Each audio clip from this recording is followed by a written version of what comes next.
HTML, CSS, PHP? I bet you're wondering what the heck they are. Don't worry, I got you covered. Hi, I'm Julia Taylor, CEO and founder of GeekPack, and in today's video, I'm going to give you the rundown of HTML, CSS, PHP, what they are, and why you need to know them if you want to build high-value websites.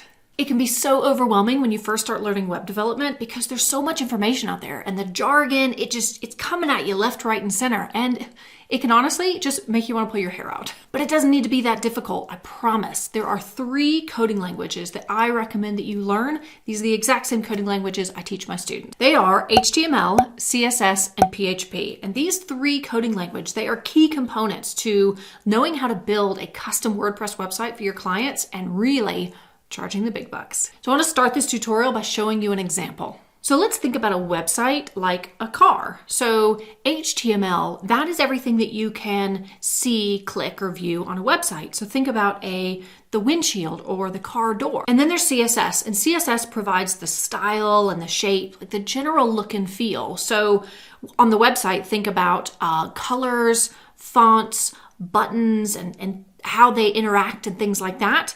On the car, maybe it's the leather interior or the paint job. And then PHP is what makes the website do stuff. So think about the car engine or the brakes. Now, how about seeing it in action? Okay, so before I show you the coolest thing ever, let's quickly talk about HTML and CSS. So HTML stands for Hypertext Markup Language. It is the basic building blocks of every single website that you see. It's the skeleton, all the content, that's HTML.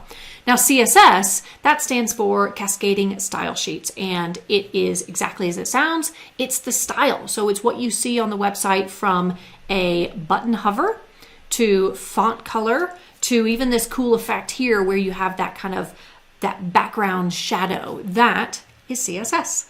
So first things first, if you want to follow along, I recommend you have the Chrome browser. It just makes this super easy, especially if you want to follow along with me. So what I'm going to do first, I'm going to find somewhere on this page that I want to change. So in this case, I want to make some changes to this headline here. So I'm going to right click, and then I'm going to click on Inspect. That is going to bring up this kind of dock at the bottom of the browser. That's called Inspect Tools, and we are going to use this to make some changes to the site.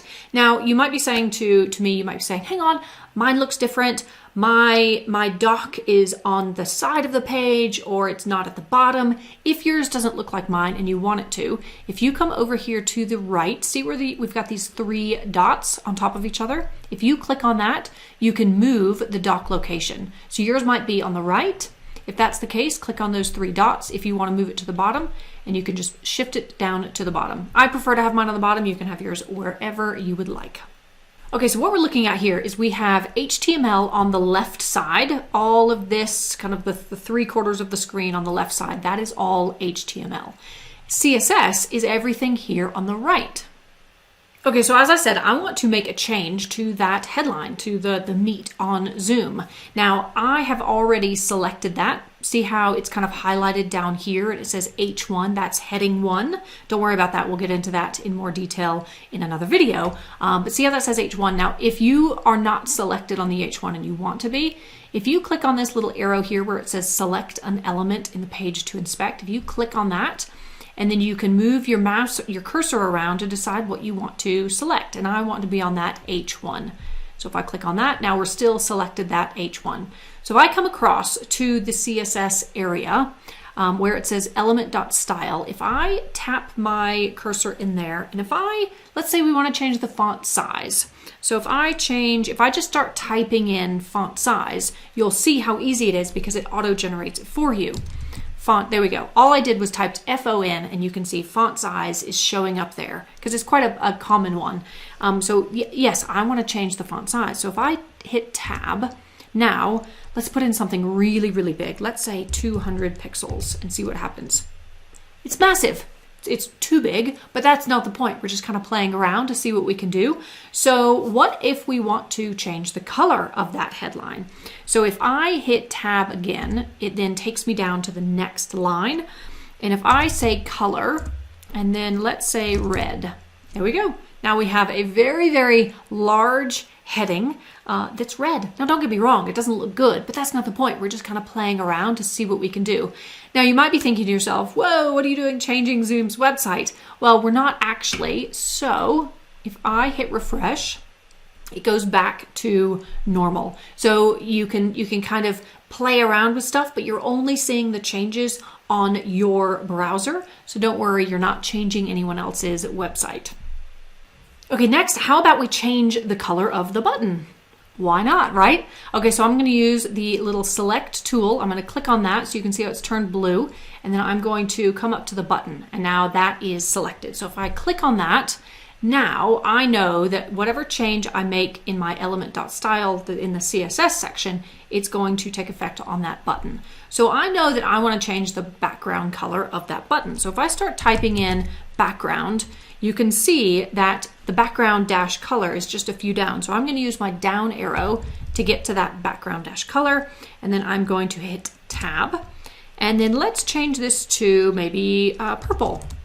Yeah, so as soon as I start typing in purple, it recognized that. Now you can see the button color is now changed to purple. Again, it doesn't look great, but that's okay. You're just kind of getting a feel for it. You're playing around, you're seeing what's possible, and it really brings to life HTML and CSS on a real website rather than it being these kind of coding languages that only people know and this kind of thing that Hollywood makes us think. No, anyone can learn this. And this is the perfect way to just play around with stuff because you're not going to break anything. If something doesn't work correctly, hit refresh and it goes back to normal.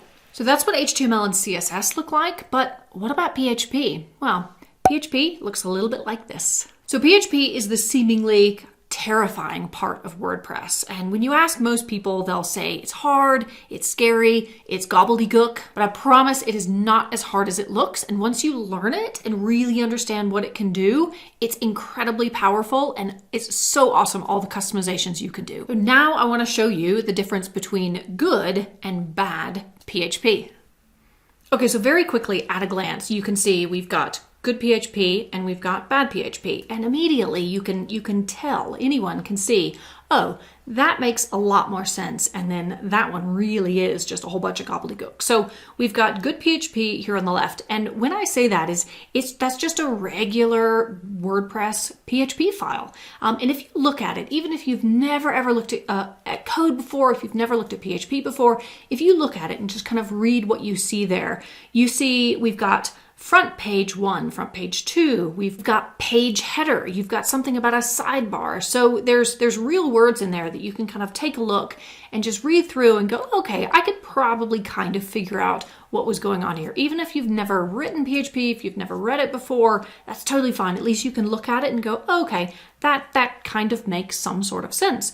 Whereas the bad PHP here on the right, this is actually malware. So I had a client reach out to me and say, my site has been hacked. Can you help? I said, yes, absolutely.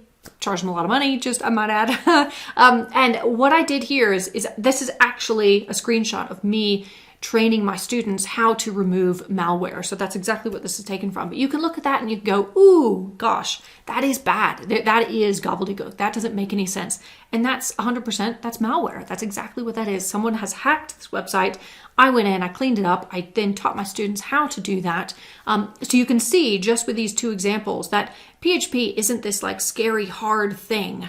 It's completely learnable. It's completely doable. And honestly, once you learn how to read it and how to write PHP, it makes you feel like a total rock star. So there we go. Good and bad PHP.